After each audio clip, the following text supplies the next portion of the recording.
know some of you have already gone on tours today, but I do want to make sure we're all starting off on the same page.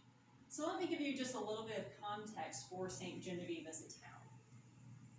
The town was established by 1750, and it was built by folks who were coming down from what is today Canada.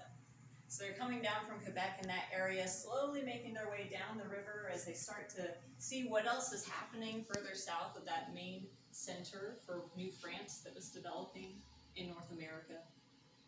And originally, they started living on the other side of the river, in Kaskaskia.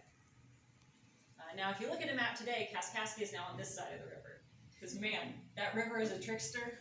It likes to play jokes. It still does today. We don't always appreciate it. But at the time, it was on the opposite side, and they were using that nice floodplain, that rich soil being right next to the river, to do a lot of farming. But they weren't doing things like crop rotation and things that we know today help make that last longer. And so eventually they go, we're not getting as much as we were out of the land when we first got here. So what do you think they did? They moved, right? So they just pop on over to the other side. Same river, same floodplain, same good resources, plus some extras. There's a lot of mineral resources around here. So they start doing a lot of mining as well. And they came over to St. Genevieve. Now we know that by 1750 the town was developed, but it's not in this location. It's actually about 3 miles from here where they first built the town.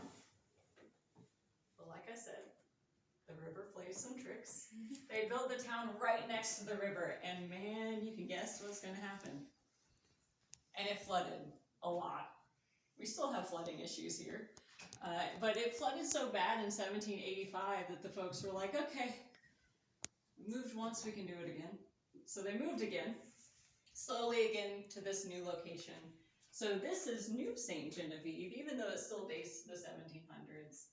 And that's why none of the houses that you see still standing are going to be before 1790, because they had to move the town.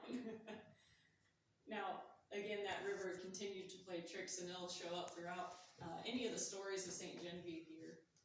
But it does provide a lot for the folks who were living here. And by the time this house was built in 1794, this actually wasn't French territory anymore. This was Spanish territory by that time. So that's a big shift for this town. At the end of the 7 Years' War, the French sold this area to the Spanish.